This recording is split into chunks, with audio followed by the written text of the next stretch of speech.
So my talk is about cars, condoms, and the privacy paradox, Facebook case study, because I know you guys all think about cars and condoms when you talk about privacy on Facebook. So just to, just in the beginning, this is joint work with my advisor, Gene Camp, Samir Patil, who was a postdoc at the time at Indiana, and Kevin Benton, who was a PhD student. And the research is funded by NSF, so yay for them. So let's talk about cars, right? So in the 1970s, well, even today, there is a lot of fatalities due to car accidents, right? And in general, you want to reduce the number of people dying in car accidents just because, it sounds like a good thing to do. And so the automobile industry came up with a couple of solutions, right? So the first solution was car seatbelts, right? And so initially, the big problem with car seatbelts was that no one wanted to use them, right? And so they did a very nice public awareness campaign where they showed that this guy who's driving somewhere nice, and then he hits something, and his body flies through the windshield and lies in front of the car, blood spattered and completely destroyed. And surprisingly enough, people still didn't wear car seatbelts, right?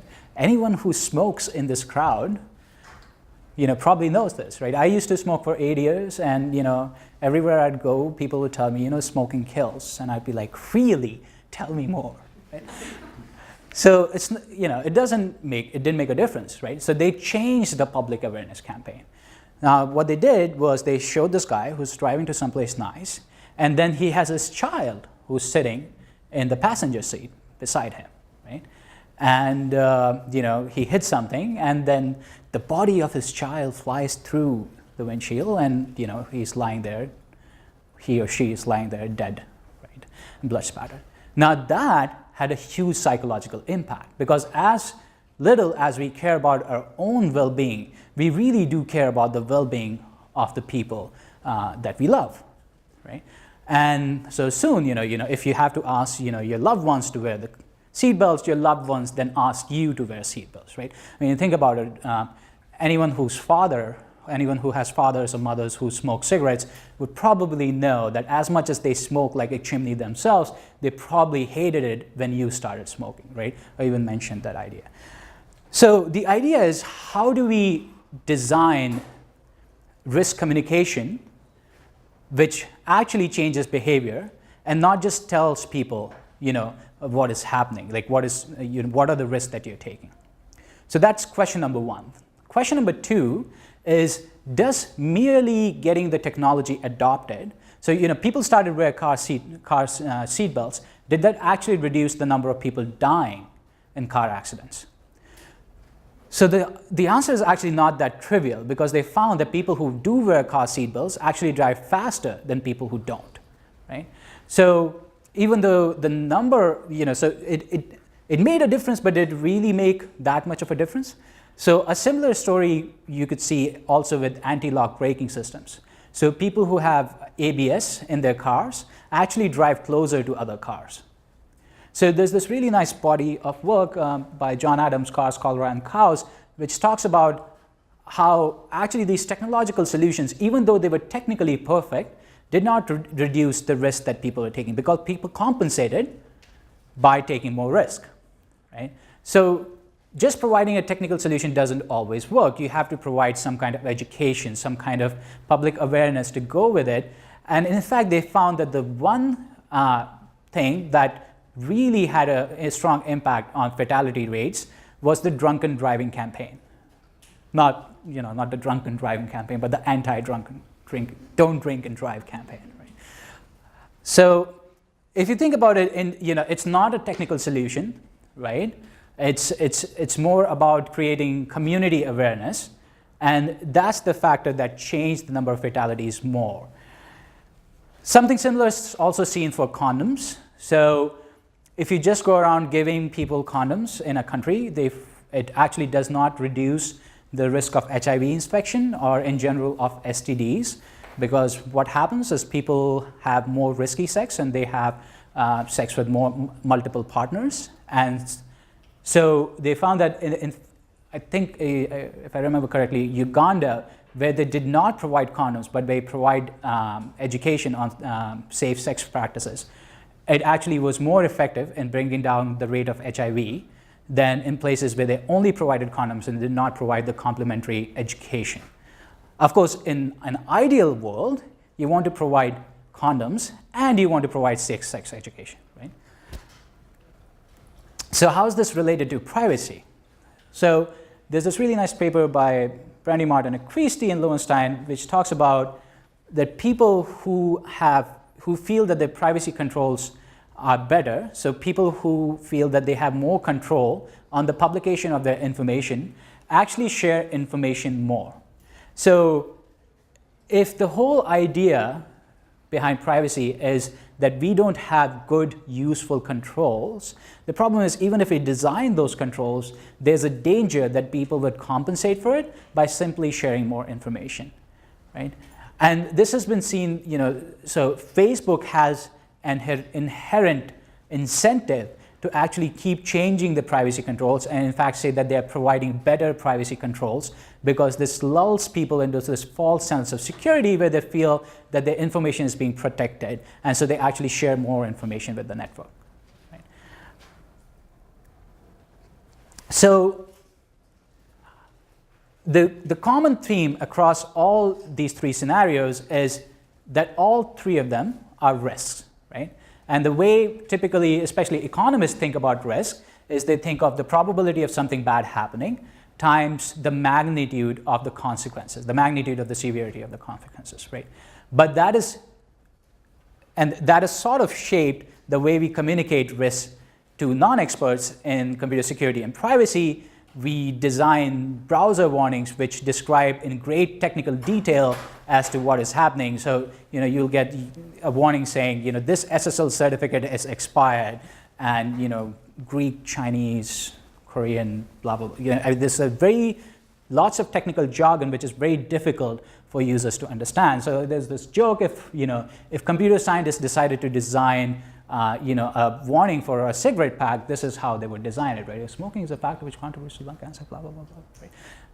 It's really great, it's completely accurate, but it's also not particularly useful for a person who's about to have a cigarette, right? So we design things like these, and then we looked at people's behaviors, right? And we say that people don't care about privacy. Right? So the way we study, whether people accept a risk or don't accept a risk is we look at what they're doing currently, and then we make inferences about why they might be doing it. So the first explanation, so the privacy paradox is basically the idea that people often say in surveys that they care about privacy, but then they go to Facebook and they tell everyone about everything in their private life, right? And so one of the explanations for this is that people actually don't care about privacy.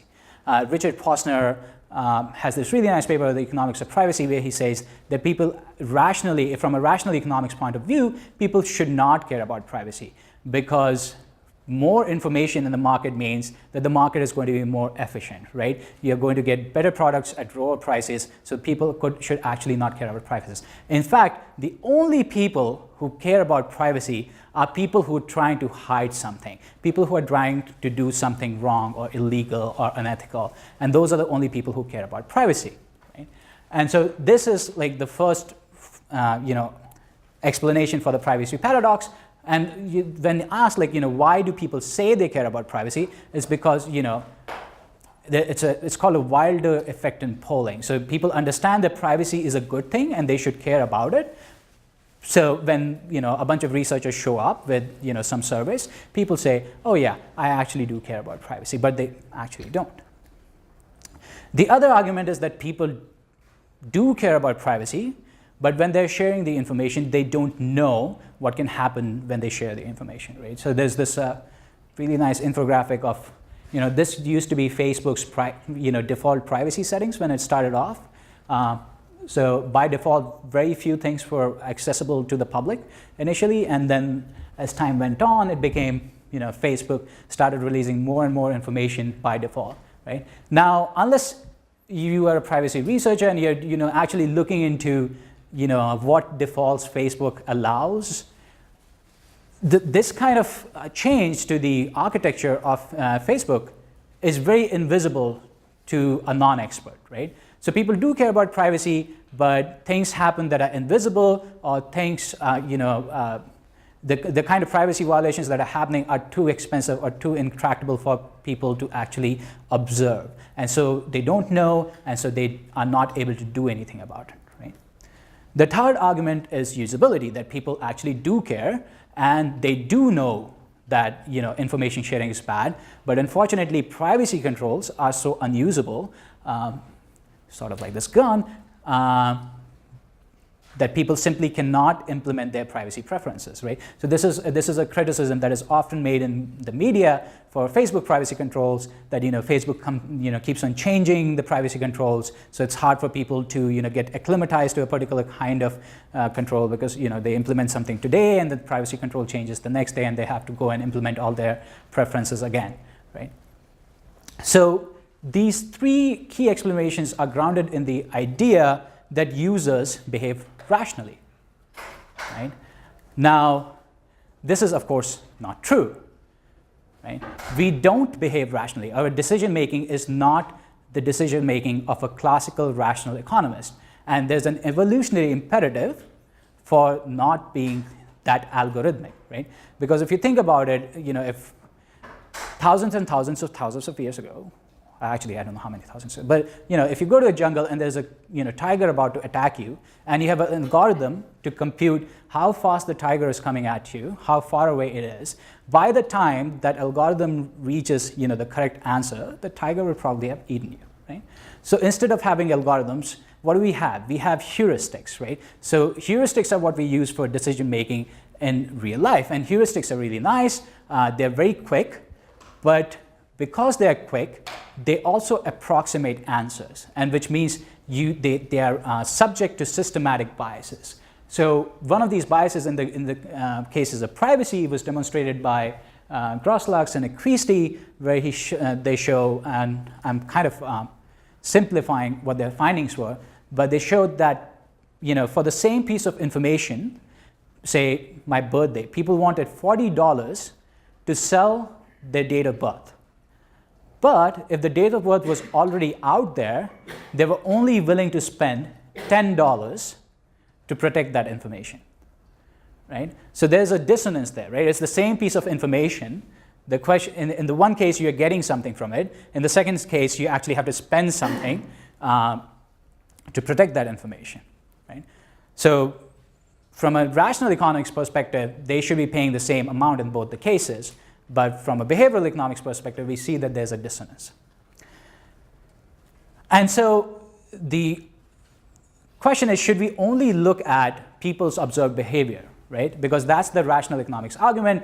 We see people, they share information on Facebook, so they clearly don't care about privacy, right? And if people are boundedly rational, as much as their observed behavior is valid, we should, the express preferences are also equally valid. So there's this really nice 9-dimensional framework on how to measure people's express preferences about, so people are making decisions not on objective risk. They're not making decisions based on, what is the what is the probability of something happening times the severity of the consequences, right? They're making decisions based on what is the perceived risk of undertaking certain activity, right? And how do you measure perceived risk? Well, you measure perceived risk by, in the express preferences framework, you measure perceived risk by surveying people, right?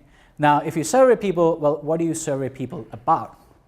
Well, the first thing is whether an activity is voluntary or not. So do you guys know about The Onion? It's like this online magazine that publishes satire. And so they had this really nice piece about the CIA has this new program, and it's really nice and it's really cheap and it collects information about everyone. And the best part is that people actually willingly give out information, and it's called Facebook. It sounds slightly silly now because of the whole new things that are happening, because it might be a CIA program or some other government program. But it is kind of interesting, right? We don't care so much about sharing information with Facebook, but the idea that information that might be collected by, some government agency is still scary to us, right? Because in the first case, we are sharing information voluntarily. When I post that, I'm going to give a talk at CrySP, it's information that I'm posting voluntarily, right? On the other hand, if the US government is collecting information about my association with Ian, might not be that happy about it, right? Because Ian is bad news. Similarly, is this something going to impact me now, or is it going to impact me much later? So, anyone smokes here? Wow, this is like an amazing audience. All right. I used to smoke. So, having one cigarette is awesome, just for the non-smokers, who's everyone, right? Having one cigarette is awesome, right? It doesn't, you get a light buzz, and you don't die. You don't even feel bad, nothing happens, right? It's only like, when you're 40 or 50 and you are coughing and you can't run and you have emphysema or bronchitis or any of those other lung diseases, that's when you realize, oh, I should probably not have smoked, right? So it's very hard to determine what the risk of smoking is because the consequences are so delayed, right? But I bet you, even the most hardcore smoker is probably not going to do what this guy is doing. This is about 100 packs of cigarettes. Now, the last time I did this presentation, someone made the comment that he's still probably inhaling about the same amount of smoke, something to do with throughput. That's not the point of this example. But the idea is, no one's going to smoke billions and billions of cigarettes in a single go, because that's probably going to have an impact right now, right away, right? Similarly, how much do you know about the risk of something, right? So genetically modified food, depending upon the kind of person you talk to, might be something innocuous like this, nice and cute. On the other hand, it might be like a mutated frog, on the other hand, which is like devil's work and should not be had, right? So just based on the kind of information that you have access to, you form different opinions about the same risk activity, right? You can see that, also, how do people feel? Experts view the risk, right? So I have to say, I actually did fall. I was gullible enough to actually fall for this because when I moved to the States, I had Domino's on speed dial, and I gained 40 pounds, and I realized that was a bad thing. And so I decided the way to cure this problem is I should stop having high fructose corn syrup, and I should only have cane sugar, because that is the answer, right? And surprise, surprise, 2 years later, nothing changed, I'm still fat, right? It's because, for, cane sugar, high fructose corn syrup, there's a lot of studies that show that they're exactly the same and they break down the same way, right? So how do people perceive what experts know about the thing is also very important, right? Control, so this is a canonical example. People are happy driving, very unhappy flying. I am personally very scared of flying. Every time I fly, I feel like I can see myself falling, and those 10 seconds of falling is what I'm scared of. But when people drive, they feel that there's a sense of control, right? At least, for example, I feel that even if I get into a car crash, I can do some kind of Neo kind of thing where I jump out of the car and roll and be perfectly okay. On the other hand, if I'm on the plane, I feel like if the plane explodes in the middle of the air, I'm just going to fall. There's nothing that can save me. Newness of a risk is also a key component. So one of these is a nuclear power plant, and the other one is a coal power plant, right? And people are very scared of one, and they're really not scared of the other one. Does anyone know which of these is a nuclear power plant? Doesn't. You do? Yeah. And the thing that people are scared of is radiation poisoning, right? And in fact, there's a lot of research that shows that coal power plants actually produce a huge amount of radiation in their immediate vicinity.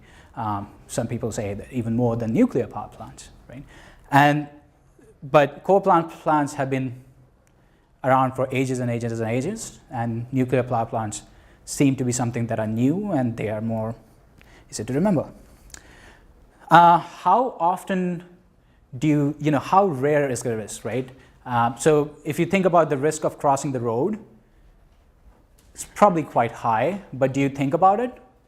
No, because if a person started thinking about the risk of crossing a road every time they crossed a road, I mean, it would be like a psychological paralysis, right? You never end up doing anything.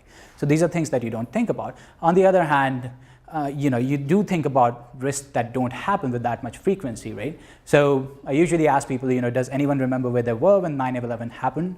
I guess that is a wrong question for this crowd. Maybe I should ask, does anyone remember where they were when Canada last lost the Hockey World Cup? And so most people, so do you guys remember where you were when Canada lost the Hockey World Cup or, 9/11 happened, right? And if I asked, does anyone remember where they were when the last E. coli epidemic happened? No one raises their hand, right? At least not till now. If you do, come talk to me. And even though more people died in the E. coli epidemic than the people who died in 9/11, right? But food poisoning happens all the time. Planes don't crash into buildings all the time, right? Similarly, how many people die in a single incident of an accident? So there's more people die in car crashes every year than they die in terrorist attacks, right? But as a matter of public policy, we spend many orders of magnitude more money on fighting terrorism than we spend on dealing with automobile safety. And that's just because when someone in an automobile dies, it's a single person, two people. It's not catastrophic. When people die in a terrorist attack like 9/11, it's very catastrophic. It's easy to remember. It's easy to see. And of course, severity of the consequences is kind of obvious, right? If you're just going to get a nosebleed, probably, versus, something that looks like it's going to tear you from limb to limb, it's going to be more scary. So this is the 9-dimensional model, right? And most studies on privacy that I am aware of typically examine only one component of the privacy paradox, right? They either look at whether people don't care, or they look at whether people don't know. And here, people don't know is characterized by this perceived risk rather than absolute risk, right? Or that whether usability is a problem. The goal with this study for us was we wanted to look at all three simultaneously, and we wanted to figure out which one has the biggest impact size, right? So if as a matter of public policy, I'm actually concerned about the privacy of the citizens of my country, which I guess most nation states are not anymore, where should I actually invest money? Should I invest it in public awareness? Or should I get Facebook to make the privacy controls better? What should I start doing, right? So we did this thing. We ran a survey on Mechanical Turk, which is a wonderful thing because you can get lots and lots of people for very little money. And you can get, typically you can get a more diverse set of participants than you would get, say, doing a study with college undergraduates, right? We used a privacy scale to measure people's privacy preferences. We use a usability scale to measure the usability of Facebook privacy controls. So just to give you an overview of the study design. So Mechanical Turk actually comes from 19th. So in the 1800s, this guy came and he said, I have designed this machine which automatically plays chess, right? Which was quite surprising because there were really no, that many automatic computing machines in the 1800s. And then they found that he was actually lying. There's a person hidden inside this box under here, and that person would actually play the pieces. So now Mechanical Turk is like this Amazon's service where basically what you can do is you can post a task and you can say, I'm going to post this survey, I'm going to give you $2 to do it. A bunch of people will respond. So the idea behind the service is, people do things that are hard for computers to do, but relatively easy for humans to do. So it's low cost, diverse population. We gave them $2. Our stipulation was that they had to be Facebook users, either now or in the past. They had to have a 95% human intelligence task approval rating. So it basically, all it says is, the workers needed to have an approval of over 95%. Because if they have a low approval, that means that often they actually don't pay attention to their tasks and they just click and tick whatever comes along. And they had to be native English speakers just because the language of the survey is slightly difficult to read, right? This was the privacy scale that we use. It comes from this paper. The reason we use this is because it's quite widely used to study privacy preferences. The other thing is also they have many modules, and we were interested in general privacy concerns instead of like specific things like consumer privacy concerns about location sharing in particular. We're interested in general privacy preferences. We also use the system usability scale to measure the usability of the Facebook privacy control. So this is quite nice in the sense that it gives you an actual number that this system is 64 usable, which is quite useful in the sense that if I wanted to do this study 4 years later when Facebook has new privacy controls, I can compare and contrast and see, as the usability has gone up or down, how has everything else changed in terms of information sharing or risk perceptions and things like that. So we had two groups of participants. The first group had to rate the risk of sharing information on Facebook. The second group had to rate the benefit of sharing information on Facebook, because we are interested not only in perceived risk, but how that is mediated by perceived benefit. Because, you post information on Facebook presumably because you're getting something out of it, right? For example, I like it because, all my adoring friends like my status messages. Never happens. And we had to exclude about 24 people. And it was partly because they did not correctly follow the instructions. So for example, we asked people to be native English speakers, and then we threw in a question in the middle which said, what is your native language? And if they said Hindi, we rejected them. Right? So just to give you an overview of the the distribution of the people we got. So we got a fair few, a reasonable gender distribution. This is really important for us because we are actually going to look at gender-based differences in risk taking, which I'll come to later. But I don't know how it is in Canada, but in the States, at least at Indiana, where I was, if you did this kind of a survey with an undergraduate computer science class, it's probably going to be almost all male. With some small error rate. And again, typically, it would be people less than 26. And over here, you can see we have a quite wide distribution of age range. And we are also interested in age. So there are differences in risk-taking based on age. So older people tend to take more risk on certain categories and tend to take less risk on certain other categories. So they're typically older adults are more willing to give up their privacy and less willing to give out financial information. So I don't know how they make the distinction. We're also interested in household income just because, again, people have different privacy preferences based on how much money they earn. It's always nice to have a differential kind of, how often do they access Facebook, how often do they share location on Facebook, how often do they update their status message. These are not by themselves quite as interesting. But the idea that I'm trying to demonstrate is that this is a quite diverse set of users that we are looking at.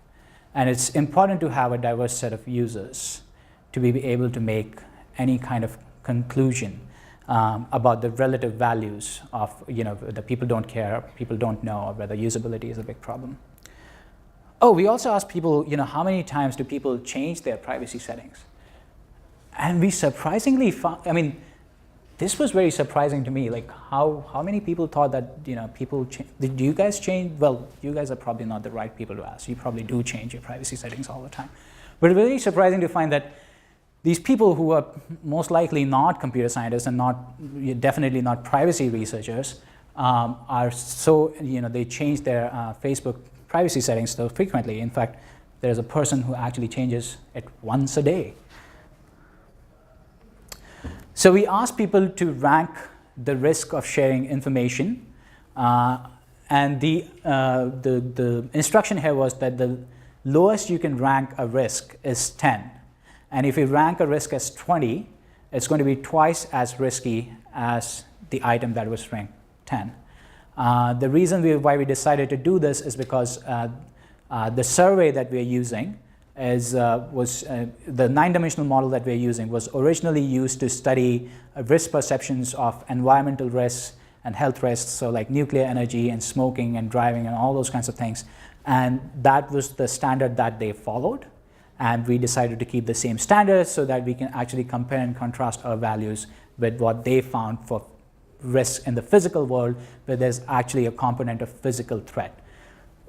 For most privacy risks, there's typically no component of physical threat unless you are being stalked. So that's kind of something we are interested in. So as you can see, in general, this is kind of quite intuitive. Sharing information with friends is quite homogeneous. It becomes more tricky, and there's more diversification when you start sharing the information with friends of friends. And when you start sharing the information with everyone, there's a huge diversity in how people feel about it. The standard deviations start becoming really, really large, right? Interestingly enough, address was the most important thing. So there's about 22 information items that you can share on Facebook. And we asked them to rate the risk of sharing these items for all of these 22 items. Oh, wait. Yeah, so telephone and address was the most scary thing that people thought. And what is interesting is that they are considered to be the most risky item for friends, friends of friends, and everyone. It's not like, the most risky item for sharing with friends is telephone, and the most risky item for sharing with friends of friends is, your real name or religion or things like that. So it's quite consistent preference. So people have a clear demarcation of what is considered risky and what is considered not risky. It's not particularly dependent on the community that you're sharing it with. Right? It just depends on how far away from the core social network that you get. Right? So just some quick hypothesis testing and results. So first hypothesis was, so if most people actually don't care about sharing information, so as Posner said that more information means more market efficiency, so people simply should not care, and the only people who care are people who are trying to hide something, right? So that would mean that people's information sharing behaviors should be correlated with their basic privacy preferences, right? And we did find this result. There was a statistically significant correlation. By the way, in case there are any social scientists in this group, these hypotheses are written to make things simple to understand. They're not written in the traditional social science manner of hypothesis testing. So I am aware of that. There's another body of work in risk literature which talks about the gender differences in risk taking. And this body of work has also been applied to information sharing online. And people find that, so in general, men are more risk-taking than women. Right? So there's this really nice statistic, I don't know if you guys know about this, but men are 10 times more likely to drown than women. Did you guys know this? Because men always overestimate how far they can swim, and so they die. So just in case any of you like swimming in an open body of water, try and not swim too far. And they actually found that men tend to take risks even when it is absolutely clear that there's no advantage to taking a risk. On the other hand, women tend to avoid risk when it is very, very clear that it would actually be beneficial to take risk, right? So it's bad for both men and women. And of course, it's a social conditioning thing, right? It's not like a predetermined trait. And they replicated some of these findings online as well. So men actually buy more things online, all right? And they trust websites more online. So hypothetically, they would be more likely to get phished as well. They also feel more satisfied when they do shopping online and buy things online and do things online. So we did find this correlation as well. So if you are a woman, at least in our sample, if you're a female, you're less likely to share information, and if you're a man, you're more likely to share information, right? So now this is a hypothesis that we did not find any evidence for. So the green ones are all the ones that were supported, and the red ones are the ones that are, I guess, pink. Magenta are the ones that did not get supported. So there's a really nice paper, I think it was from UC Berkeley, which looked at the differences between privacy preferences of older adults and younger adults online. And they found that there was actually no difference between the privacy preferences of people over 65 and people under 18. We actually don't find that. We actually find that as people get older, they share less information. So that's another finding. Again, people who tend to be on the higher side of income levels tend to be less risk-taking, tend to be more risk-averse. And again, there's support for this hypothesis, as the people in our sample who make more money actually tend to share less information. This is the second hypothesis, right? Which is that people don't know. So if people don't know, then they can't do anything to protect their private information. And we do find that people who had lower perception of risk for sharing an information item actually shared more information, and people who had a higher risk perception shared less risk information.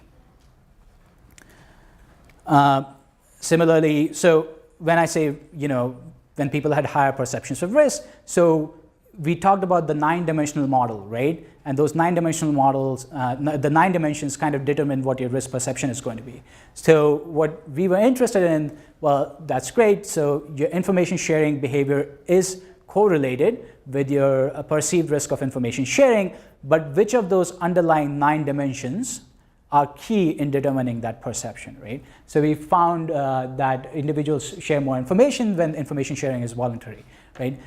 Which is supported by previous work by Sven Prebush and his students. So he did this really nice study where he divided participants into 2 groups, and they both had to open accounts on this fake social networking site. So, when you open an account, you have to fill out some information, right? So your name, your address, your telephone number. And so there are some mandatory fields and some optional fields, right? And so for group 1, for them, almost all the fields were optional. For group 2, most of the fields were mandatory, only a few of the fields were optional. And so they actually found that for people for whom most of the things were optional, tended to actually share information more, because they felt like they're giving out this information voluntarily, versus the people for whom they had to share information on a mandatory basis. So there's some support for that. Again, there's a paper by CrySP which talks about I think it's titled "I regretted the moment." It's called the regret paper. That's how I usually refer. But the idea is like. Yeah, I regretted the moment I pressed submit, and the idea there was, as soon as people submitted, people pressed, posted their status message, they regretted posting that status message, right? And that's the idea here as well. When the consequences appear delayed, you don't care, you feel the risk of the activity to be less than it actually is. Again, we found some evidence for this, the correlation between, the risk the information sharing behaviors and how, delayed the consequences of sharing that information appeared. There was a correlation. So the more delayed they were, the more information people would share. so if people knew more about the risk of information sharing, they shared less information, right? So this appears more or less intuitive, right? This was the fun one, because remember the thing that I was talking about, if you have a technical solution that works very well, what do people do? Do people compensate for it by taking more risk, right? So we found that when people feel that the expert systems work very well, in this case the privacy controls, they actually share more information. So that's sort of this finding. Again, the previous paper by CrySP and Laura Brandimont and Lowenstein argued that when people feel more control on sharing information, they tend to share more information. They tend to share more. We did not find any evidence for this in our data set.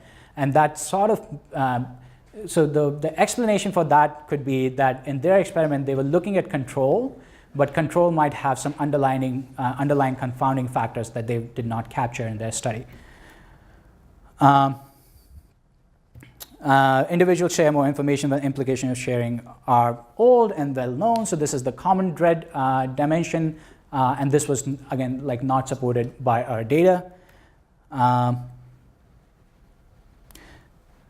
Individuals share more when the implications of sharing are commonly accepted. So for certain things that might have been considered sensitive, say 40 years ago, are maybe not considered as sensitive now. So I'm Indian, I grew up in India, and say 20 years ago, even 20 years ago, if you drank, if you consumed alcohol, it was not that socially accepted, right? It would not be necessarily information that you share, say if you're making a matrimonial, profile for yourself, right? But now it's become more acceptable, and people actually do share that information, right?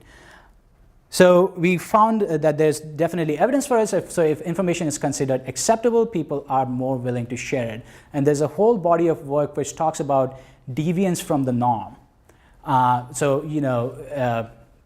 So people who are more interested in privacy tend to be people who have things that would be considered deviant. So if you are very fat, you're more interested in privacy. If you're very short, you're more interested in hiding information. So things that would be considered deviant from the normal would be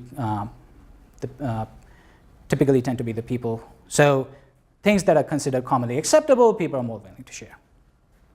And individuals share more information. This is color-coded incorrectly. This is why you should pay more attention when you make your slides. We actually didn't find any evidence of this. So our hypothesis was, so if the sharing of the information only impacts you, you're more willing to share it, right? But if the sharing of the information impacts other people, then you maybe would not share as much. So very much as in the example of the car seatbelt that I was talking about, that where people did not care about flying through the glass window themselves, but they did care about their passengers flying through the glass window. But this is not completely anti-intuitive. This is like anecdotally, if you think about it, there's, if you have a house party, there's usually one person at the house party who has a camera, and they go around taking pictures of everyone. And then next day, you find that all those pictures have been uploaded on Facebook, and they have all been tagged, irrespective of whether or not you wanted those pictures to be uploaded or to be tagged. So it's not completely anti-intuitive in the sense that people don't care about other people's privacy and they still share information. This is sort of intuitive, and people share more information when the risk, the severity of the consequences is really not that high. So this was our hypothesis number 3. The explanation number 3 of the privacy paradox. That if only the privacy controls were more usable, people will actually share less information. Not necessarily share less information, right? Because that is a very narrow kind of definition of privacy, right? But if you think of privacy as confidentiality, then you can argue that as privacy controls became more stronger, people will share less information. We actually don't find that. We found no relationship between people's sharing behaviors and the usability of the privacy controls. So this is, I guess, last to the final slide. This is a terrible slide. So in case there's like lots of PhD students take a lesson from this. Don't make a slide like this. There's no headings or anything. But this is kind of a linear regression model, and we wanted to look at, of the 9 dimensions, how much of the, are they able to explain the variance in the perceived risk of information sharing to a statistically significant degree. And so these 9 dimensions almost always explain the perceived risk of risk in the physical world. So like as I mentioned before, they have been used to study environmental risk, health risks, so things like smoking, nuclear energy, driving, etc. And they're typically able to statistically significantly explain the variation in the perceived risk. And we find that over here as well, they can explain a significant amount to a statistically significant degree. So these are, I haven't crunched all the numbers from this study yet. So as I mentioned, we found that people don't care was important. People don't know was important. There's statistically significant correlations and data for every one of them. And usability, we didn't find any evidence for it to be important in the context of information sharing on Facebook. Right? Usability might be a big factor in how the risk of information sharing, for example, is perceived. Right?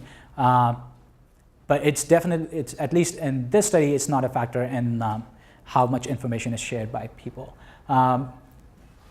The goal for the next thing for me to do is try and figure out which of these has a bigger effect size in terms of explaining information sharing behaviors and also the perceived risk of information sharing.